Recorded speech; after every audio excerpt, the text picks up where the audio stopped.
Profe, Dígame. ¿este PowerPoint lo van a subir hoy día? ¿Quiere que lo suba? Sí, porque mi mamá me va a retar si no le saco foto y me da flojera sacarle foto. No, porque después sería la tremenda ayuda para la prueba. Sí, pues. Yo a los segundos no le subí el power. Y entonces le saco Es foto. es como copiar nomás. Ya, pero, o sea, no es tan así tampoco, pero la idea es que por favor vayan tomando apuntes porque voy a hablar cosas que no todo está escrito en el Power, ¿cierto? Yo igual hablo aparte. Entonces, la idea es que igual tomen apuntes. Ya, chiqui, vamos a partir. Muy buenas tardes nuevamente. Hoy día vamos a hablar sobre un análisis del libro de Romeo y Julieta, porque hoy día ustedes tienen la prueba. Porque igual me estaban preguntando por el chat cuándo es la prueba. Es hoy. El Bastián dice que fue corriendo a buscar su cuaderno. Ya, mientras vamos a hablar del objetivo de la clase, que es retroalimentar la lectura de Romeo y Julieta. Ya, entonces esa es la idea, que nosotros vayamos trabajando en función de eso. Y los objetivos que nosotros en estas clases nos estamos planteando es, cierto, leer habitualmente, analizar estos temas y que ustedes aprendan a formular e interpretar estos textos. Alonso, ¿está escribiendo el objetivo? ¿Sí?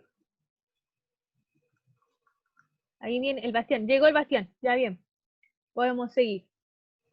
Entonces, para partir como actividad inicial, voy a hacerle la siguiente pregunta. ¿Qué pensaban antes de leer Romeo y Julieta? ¿Ustedes sabían algo? ¿Conocían la historia? ¿Tenían una idea, una noción? Yo la actué, ¿Usted la actuó? sí. Yo Ah, sabía ya. que los finales de Shakespeare siempre salían en muerte y tragedia. Bien, bien, bien, ya. Entonces, conocía que el final había un destino fatal inminente. Sí, Yo los dos pensé que morían. era pura paz y amor en el libro. Ya Bastián pensaba, cierto, que era pura paz y amor y se encontró con un final horrible, que no es inesperado. Oye, todos necesitamos a veces final inesperado hasta con las películas. Ya, pero había en ustedes siempre, yo también sinceramente no había leído el libro de Romeo y Julieta, no había leído Shakespeare, pero sí siempre ya tenía nociones preconcebidas de qué se trataba, sabía cuáles eran los personajes. Ustedes saben que hay un montón de adaptaciones de Romeo y Julieta, y yo he visto como 3 películas y obras de teatro de Romeo y Julieta. Entonces, para ustedes, ¿cuáles eran sus expectativas antes de leer el libro? ¿Qué esperaban de este libro? Que vivieran felices por siempre. Ya ven, está como esta expectativa de, claro, pues si era un libro de amor, la novela de amor por excelencia, esperaban, ¿cierto?, que fuera como un final feliz y vivieran felices por siempre.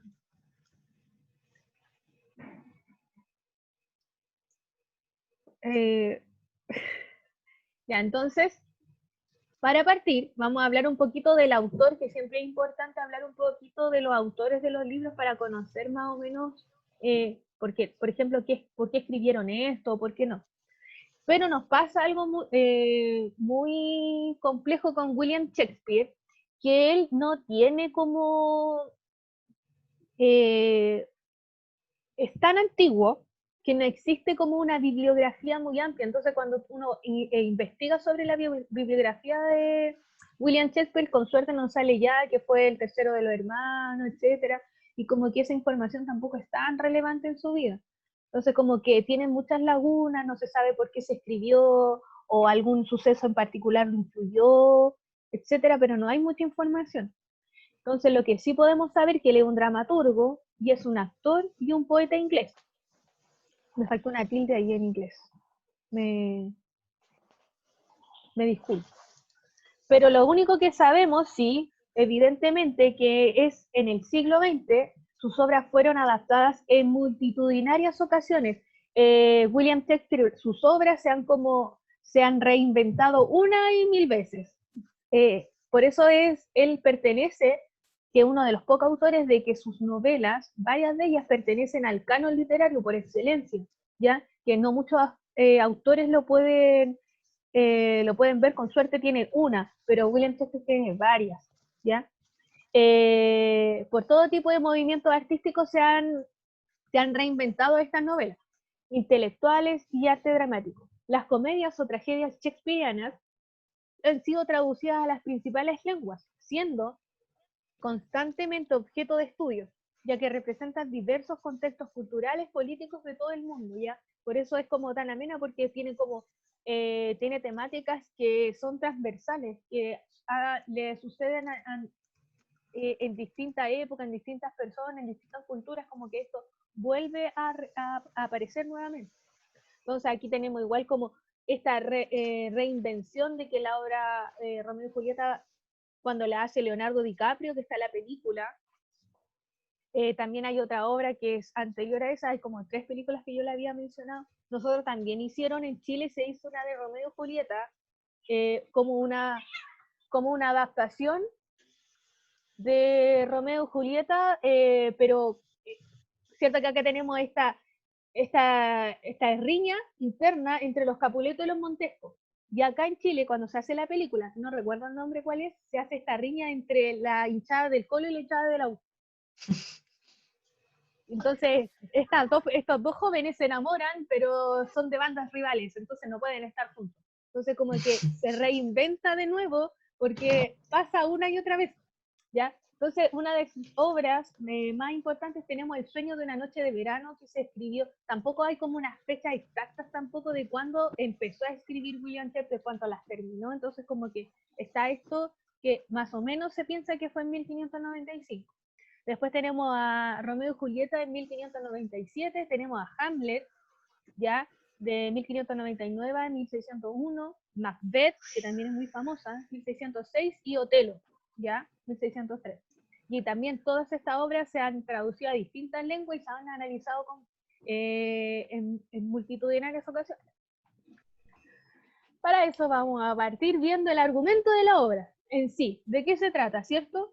Que habla de la historia de Romeo, ¿cierto? Que es un joven que vive en Verona, ya, en Italia, y está obsesionado, ¿cierto? Parte el libro enamorado hasta las patas, ya, mal, muy enamorado de una mujer, pero que se llama Rosalinda,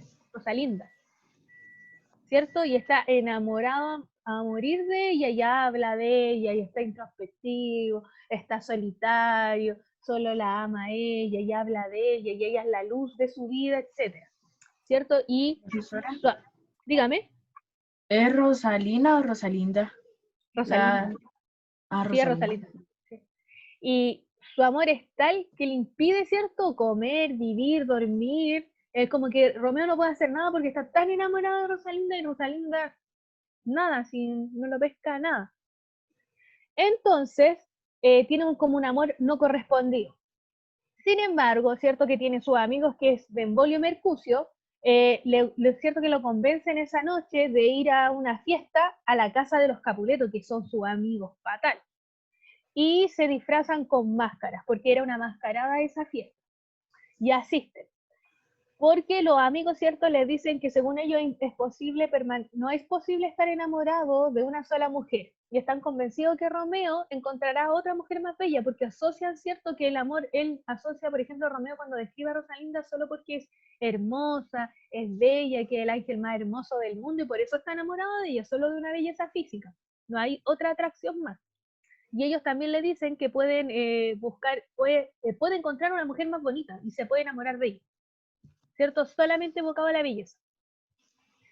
Entonces Romeo, a regañadientes, acude al baile. Va, ¿cierto? Y hasta en el libro les describe que ya yo llevo la antorcha, así como que ni siquiera quería ir.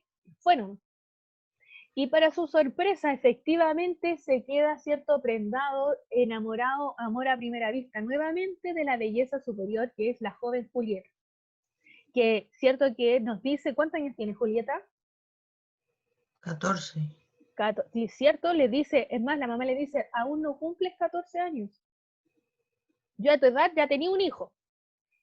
Y muchas a tu edad ya tenían varios, ¿cierto? Entonces ella está en plena adolescencia, tiene su edad y ya ella muere de amor, literalmente.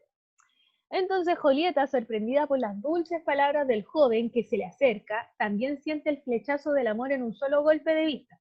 Y cuando esa noche Romeo acude a su balcón, ¿cierto?, y le promete amor eterno, deciden entregarse a su vida. Entonces después finalmente con todo lo que sucede, él, le piden la ayuda a Fray Lorenzo, ¿cierto? Y los jóvenes se casan en secreto. Pero la enemistad de las familias se impondrá en su amor y acabará arrastrando esta tragedia al final. Entonces ese es como el argumento principal de la obra, y para eso tenemos, estos son los personajes que están, ¿cierto? Que tenemos esto, la familia Montesco, ¿cierto? Que es la familia de Romeo, donde tenemos al papá y a la mamá de Romeo. Después tenemos a Benvolio, que es el primo de Romeo, y después tenemos a sus criados, ¿cierto? Que es Abraham y Baltasar. Luego tenemos por otro lado a la familia Capuleto, que es la familia de Julieta, ya que tenemos también acá al papá y a la mamá de Julieta. Tenemos a Teobaldo, que Teobaldo es el primo de Julieta. Y luego tenemos, ¿cierto? Y después tenemos a la nodriza o ama, que le dice también, ya que ella es como quien crió a Julieta. Y luego tenemos a Pedro y Sansón, que son los criados de ella. Y finalmente, aparte, tenemos, ¿cierto?, que al príncipe de la Scala, que es el príncipe de Verona, ¿cierto?, el que la lleva ahí, el que impone las reglas, porque cuando parte el libro, ¿cierto?, que hay un conflicto entre, inmediatamente primero se agarran, ¿cierto?, los criados, y después llegan, aparecen más personajes. Y ahí llega el príncipe de las casas, que él es el que pone las reglas, y le dice hasta cuándo van a seguir peleando. Que de hecho, nunca aclara por qué estas familias están enemistadas, nadie sabe por qué se tienen este odio. ¿Cierto? Luego tenemos a Mercucio, que Mercucio o Mercucho es un pariente del príncipe y el mejor amigo de Romeo. Luego tenemos al conde Paris, que es con quien se quiere casar Julieta, su paje, que es su criado, y los fray, el fray Lorenzo, fray Juan, y el boticario que aparece al final una pura vez en la obra.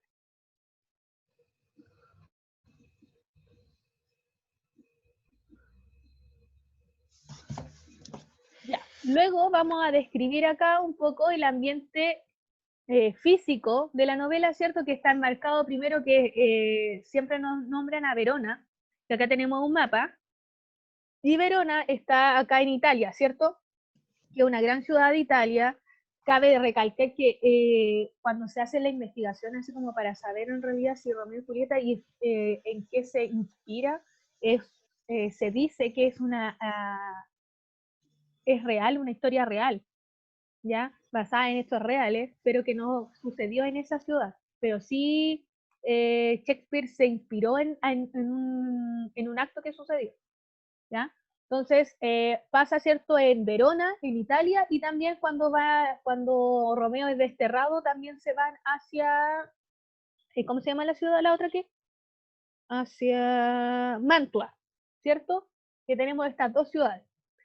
Pero básicamente la obra, ¿cierto?, se produce en las calles de Verona, ¿cierto?, cuando empiezan a pelear, en la casa, ¿cierto?, de Julieta, cuando aparece la primera fiesta, y finalmente en el cementerio, ya cuando mueren los personajes. Después, en cuanto al ambiente psicológico, aquí tenemos un ambiente que tenemos como estos dos tipos de ambiente, lo que se produce con las familias y lo que se produce con la pareja Romeo y Julieta. Porque cuando hablamos de Romeo y Julieta se siente y se percibe en el ambiente psicológico que se ve el amor, ¿cierto?, de estas parejas, la ilusión de ellos de estar juntos y felices, y también sienten como una desesperanza de que no pueden estar juntos, una amargura por esto. Entonces tienen todos estos sentimientos de ellos que se pueden ver a partir de ellos, Romeo y Julieta.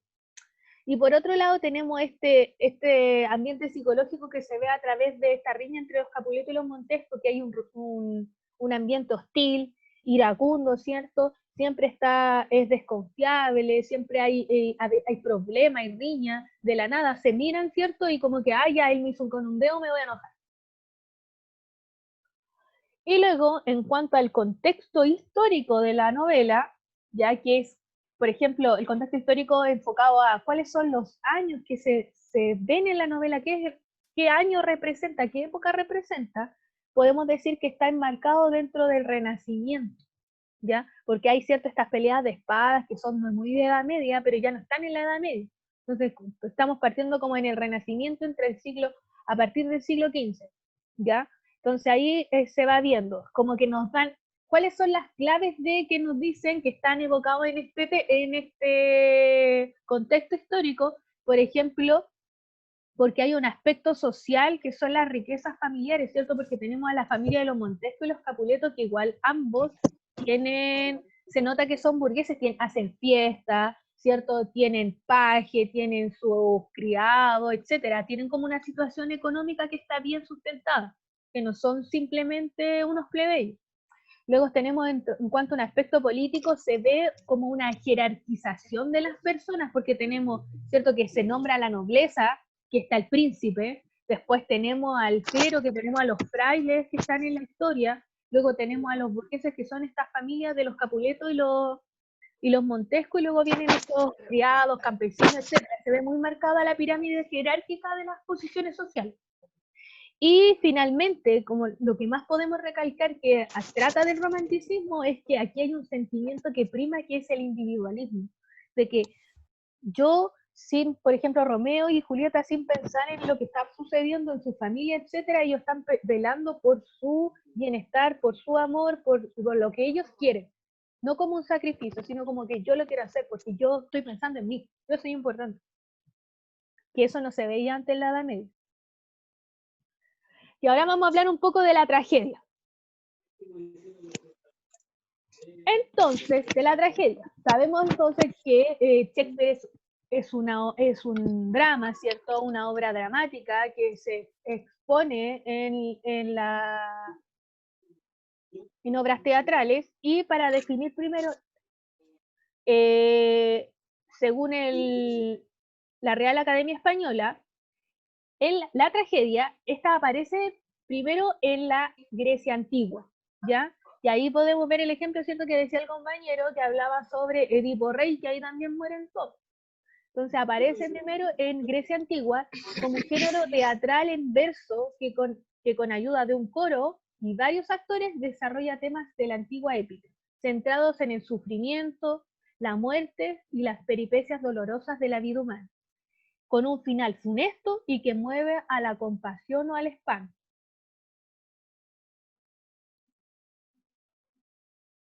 Ya, entonces, ya ahí para que vayan tomando apunte, la tragedia siempre tenemos que decir que se caracteriza por manifestar el conflicto entre los personajes, y eso es lo que se ve acá. Hay un conflicto, ¿cierto?, entre estas familias que se oponen, pero siempre existe un destino fatal, como que el azar y todo lo que vaya sucediendo a través de la historia siempre nos va a tirar este final fatal. Siempre va a pasar que van a morir, va a suceder algo trágico, ¿ya? Entonces los personajes de esta historia jamás van a poder escapar de este destino trágico. Todo lo que intenten los personajes no harán que eviten su destino. Entonces siempre proyecta la idea de la tragedia es siempre proyectar al hombre, proyectar sus emociones, lo que siente, sus sentimientos al máximo nivel, y eso es lo que se ve, porque aquí Romeo y Julieta se enamoran, se casan, mueren en menos de una semana. Porque eso es lo que se ve a nivel tiempo de lo que va este trayecto de esta historia, en menos de una semana le sucede todo eso. Entonces, las emociones, el amor, el todo, en menos de una semana, se ve todas las emociones al máximo nivel. Y existe, dígame. Eso debe ser posible porque Julieta primero, Fray Lorenzo la casó con Romeo. Ya después mataron al primo de Julieta y a Romeo lo desterraron. Y después a Julieta la querían casar con el conde de París. ¿En serio todo eso puede pasar en una semana? Todo eso pasa en una semana en el libro. ¿No se había dado cuenta que era todo en una semana? No, o sea, sí sabía, pero yo pensé que era medio difícil que eso pasara en una semana. Todo eso le sucede así como... y aparte, existe, a veces no solo existe como trágico final, una muerte física, ya, mueren, aquí mueren, ¿cierto? Se toma un veneno y Julieta se apuñala, ¿cierto? Con la daga de Romeo, pero también existe una muerte espiritual al final. Por ejemplo, los familiares, a pesar de que no mueren, pero sí tienen una muerte espiritual. Ellos quedan mal porque se dieron cuenta de que por culpa de ellos, por una riña absurda, sus hijos terminaron muertos. Entonces también existe como una muerte, aparte de física, una muerte espiritual en la tragedia. Y también murió la mamá de Romeo porque no pudo soportar que lo desterraran. Mm. Miren, ahora vamos a ver en cuanto a las temáticas que se ven, las temáticas más marcadas en la novela. Ya, estos que tienen que prestar atención porque esta es pregunta de prueba, ¿ya? Entonces, como temáticas principales de la novela, o sea, de la novela, de la obra, se puede ver como la temática como de la luz y la oscuridad. No sé si ustedes se dieron cuenta, pero por ejemplo, todos los actos afectivos, todas las cosas pasaban en la noche. Romeo y Julieta se casan en la noche, cuando están en el balcón es de noche, cuando se encuentran es de noche, cuando Homer es de noche, todos los actos se producen en la noche. Pero a pesar de que cuando están durante la noche, este amor tránfugo, este amor que no podía ser concretado, este amor que no podía ser real por esta riña, cuando Romeo habla de Julieta, ella es como su luz dentro de la oscuridad. ¿Se habían dado cuenta de eso? Entonces aquí tengo unos ejemplos. Por ejemplo, Julieta dice, ven noche gentil, noche tierna y sombría, dame a mi Romeo, y cuando yo muera, córtalo en 1000 estrellas menudas. Y Romeo le dice, que dulces suenan las voces de amantes en la noche, igual que la música suave al oído. Ellos llaman, aclaman a la noche porque saben que en la noche se tienen que producir esos actos de amor. Luego, como otra temática tenemos acá que está muy marcada en la obra, es el amor y el odio. Ya, esa se ve mucho, ¿cierto? Que existe este amor y odio de que está esta pasión que se manifiesta a través de estos amantes, ¿cierto? Fortuitos que están durante la noche, y es un amor frenético que en 6 días, ¿cierto? Ya dijimos que se enamoran, se casan y mueren, y está este odio también de lo que está sucediendo, este odio de las familias que está ahí. ¿Cómo puede en un libro estar esta situación de que hay amor y existe el odio al mismo tiempo? Entonces ahí Julieta dice, mi amor ha nacido de mi único odio. ¿Cómo el amor nace del odio? Muy pronto le he visto y tarde le conozco. Fatal nacimiento de amor habrá sido si tengo que amar al peor enemigo. Julieta también dice, ay Romeo, Romeo, ¿por qué eres Romeo? Niega a tu padre y rechaza tu nombre, o si no, júrame tu amor y ya nunca seré una Capuleto.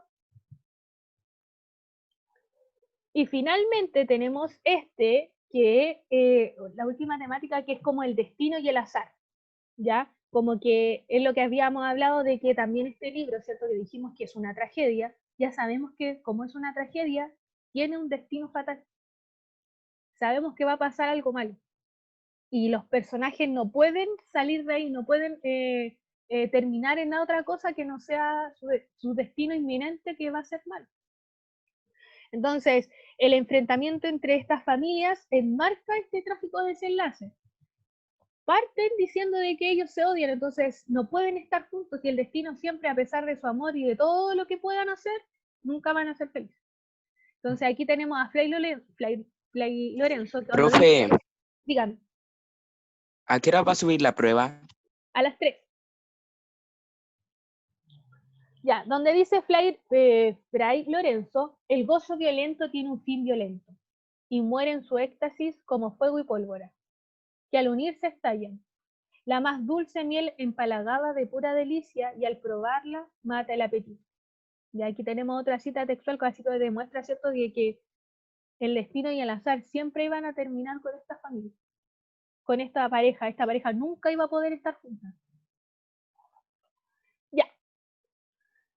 Como actividad final, les voy a hacer la siguiente pregunta. Ustedes, yo cierto que les dije la temática de la luz y la oscuridad, el amor y el odio, y el destino y el azar. ¿Ustedes se dieron cuenta de que existieran otras, por ejemplo, otras temáticas en el libro?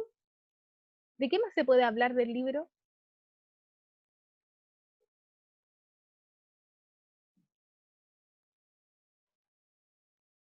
A ver, ¿qué me dicen en el chat?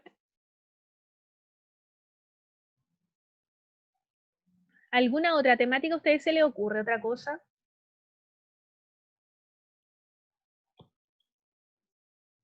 ¿Nada? por ejemplo, ustedes nunca se plantearon y se preguntaron, por ejemplo, eso, bien, Ignacia, dependencia emocional, muy bien. Eso, esa dependencia emocional de los personajes existe mucho, como que no, ¿cierto? No pueden estar sin el otro, no, o sea, decidieron morir antes de no estar juntos. O sea, viven el amor, pero a concho. Otra cosa que es, por ejemplo, a Julieta, Shakespeare la escribe y la describe como, ¿cierto? Como una niña que tiene menos de 14 años, que solamente está, ella como que no tiene, no tiene opinión, no tiene nada, ella se enamora, tiene Romeo, Romeo hace las acciones, Fray Lorenzo le entrega el veneno, ella no hace las acciones por sí misma, ella, todo el mundo se las dice, ella tiene que hacer, ella está como un personaje que no sabe qué hacer en realidad en el mundo. Por otro lado, también tenemos la violencia sin razón, de que como que todos los hombres, los varones de la obra, tienen que, todos ellos igual se validan como hombres a partir de la violencia. Romeo mata a Benvolio, o sea, Romeo mata, ¿cierto?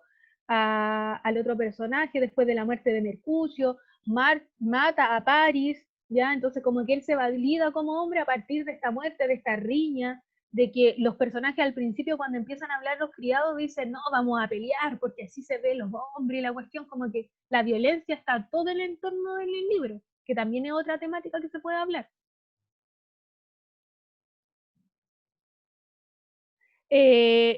¿Ustedes creen que, como se dijo al principio, que Romeo y Julieta era una obra que sea cierto, se ha reinventado una y otra vez? ¿Ustedes consideran que estas temáticas siguen vigentes hoy día, siglo XXI? Alonso dice que no, ¿no? ¿Ustedes dicen que ya como que fue esta novela, ya no se puede reinventar más? Exacto. Sí, Sí, Eso lo ha dicho. la Clarisa dice, o sea, sí, pero no.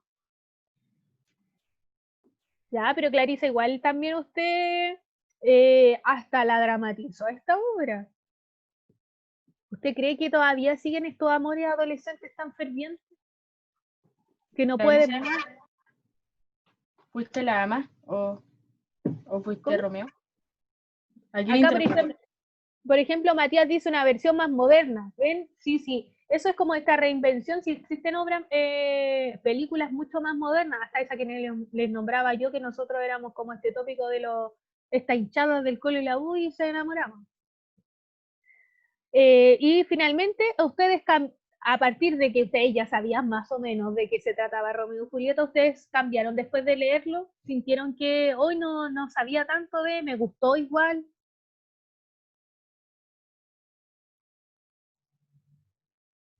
¿Les gustó igual el libro a pesar de que ya conocían cómo de qué se trataba? Y el libro en sí es bueno. ¿Sí? Sí. ¿Me ven? Ay, sí, se me había bloqueado el computador. Ya, excelente.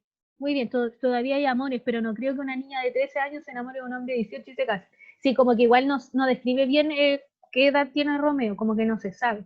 Pero sí está eso de que una niña de 13 años vive ese tipo intenso de amor, como que en esta época, no. Aquí a Clarisa le gustó, se emocionó, le gustó mucho. Sí, sí, igual a mí me gustó, yo no la había leído, pero había visto la otra persona y bien. Ya, chiquillos, miren, vamos a hacer un ejercicio que yo he notado mucho de cuando a ustedes les hago preguntas de desarrollo, como que no se responden a cabalidad, ¿ya? Entonces, por ejemplo, si yo les escribo a ustedes, identifica cuál es el contexto histórico de la obra que nosotros hablamos, ¿cierto? ¿Ya? Van fijo, chiquillos, las preguntas sobre, esto yo no lo hablé de la nada, va fijo una pregunta sobre el ambiente físico, el ambiente psicológico, del contexto histórico y de las temáticas. Fijo van las preguntas de desarrollo. En las preguntas de desarrollo también siempre ustedes tienen que entender que valen más que las de selección múltiple. hay 17 preguntas de selección múltiple que valen 1 punto cada una, mientras que las de desarrollo siempre van a valer 5 puntos, 6 puntos en una pura pregunta, entonces ustedes tienen que responderlas bien. Ver, aquí Catalina me pregunta a qué se refiere con contexto histórico, que ya lo habíamos hablado, ¿cierto? Que dijimos que el contexto histórico es cuál es la época en la que se ve que está enmarcada la obra. Y nosotros hablamos que la obra se veía enmarcada, ¿cierto? Durante el Renacimiento, durante el siglo XV. ¿Y por qué se veía? Porque teníamos evidencia de, por ejemplo, que ellos peleaban, ¿cierto? Estaba este aspecto social que ambas familias tenían como situación económica, estaba esta pirámide social, ¿cierto? Entre las familias, etc. A ver, déjenme revisar el chat. Entonces, creo que ya tienen... Javiera me dice si hay actividad. Sí, Javi, hay actividad de inicio y cierre porque nosotros tenemos la prueba de esto. Ya, entonces, por ejemplo, si yo les digo a ustedes en la pregunta, identifica cuál es el contexto histórico de la obra, ustedes tendrían que, primero dice identifica la pregunta, ¿cierto? Si yo digo identifica, ustedes identifican y me dicen el contexto histórico de la obra se enmarca durante el siglo XV, ya que se puede ver bla, bla, bla, bla. Esa es la idea, que cada vez que ustedes me respondan una pregunta, si dice identifica y luego dice ejemplifica a través de elementos, nombres o lugares, ustedes me den ejemplos. ¿Ya? Identifica y justifica, ¿ya? Lean por favor la pregunta. Si yo le digo identifica el contexto histórico, ustedes me van a responder siglo XV. Y chao, no me sirve. Entonces, si yo les digo identifica el contexto histórico de la obra y ejemplifica a través de lugares, nombres, ustedes me identifican eso. ¿Ya se entiende? Profesora, Díganme. ¿y el contexto psicológico sería como el individualismo, como usted dijo? Claro, por ejemplo, si yo les digo identifica, hay una pregunta que dice elige entre el ambiente físico, elige el ambiente físico y psicológico, uno de ellos. Identifica cuál es, entonces ustedes me van a identificar, el ambiente psicológico trata de, y ahí ustedes me hablan, ¿cierto?, de que, por ejemplo, que está enmarcado en estas dos partes, que está Romeo y Julieta, que tienen existe amor, se evidencia el amor, ¿a través de qué? Porque los chiquillos se aman, ¿cierto?, se dicen, se proclaman su amor y ustedes lo describen. Existe la ilusión, porque van a estar enamorados, quieren ser felices, etc. Y luego tenemos entre las familias que está este ambiente hostil. ¿Por qué? ¿Por qué hostil? Porque parte la obra diciendo que ellos se pelean, ¿cierto? El príncipe cuando les habla les dice, hasta ustedes tienen esta riña que no tiene razón ni lógica, ya no deberían, ¿por qué pelean en las calles? Ya, entonces como que esa es como la idea de que ustedes, si yo les pregunto a ustedes, identifica el ambiente psicológico y descríbelo a través de partes del libro, ustedes me describen el ambiente psicológico, lo que se ve, así como se ve el amor, la desilusión, la amargura, etc. Y luego ustedes lo ejemplifican, porque se ve el amor a través de ¡pah! Y un ejemplo. Me escriben, me pueden escribir hasta una cita del autor, ¿ya? ¿Se entiende ahí? ¿Sí? ¿Ya? Entonces cuando ustedes lean esas preguntas de desarrollo, por favor, léanlas bien, que si dice describen, ustedes describan y luego dice ejemplifica y ustedes me dan ejemplos, porque me pasó mucho en la prueba que ustedes hicieron de Lautaro, de que yo les preguntaba algo y respondían solo ni el 2% de lo que había preguntado. Utiliza citas textuales, ejemplifica a través de partes de la historia, nombre lugares. Ya, bien, excelente. Ya, independiente de que, pucha, yo igual ya se voy a subir el power, pero independiente de eso, yo lo que dije no está escrito, por ejemplo, yo les definí que era la luz y la oscuridad, yo solo escribí cita acá. ¿Ya? Entonces, por eso era la idea que ustedes tomaran apuntes. ¿Ya? Ya, chiquillos, entonces, ¿alguna pregunta?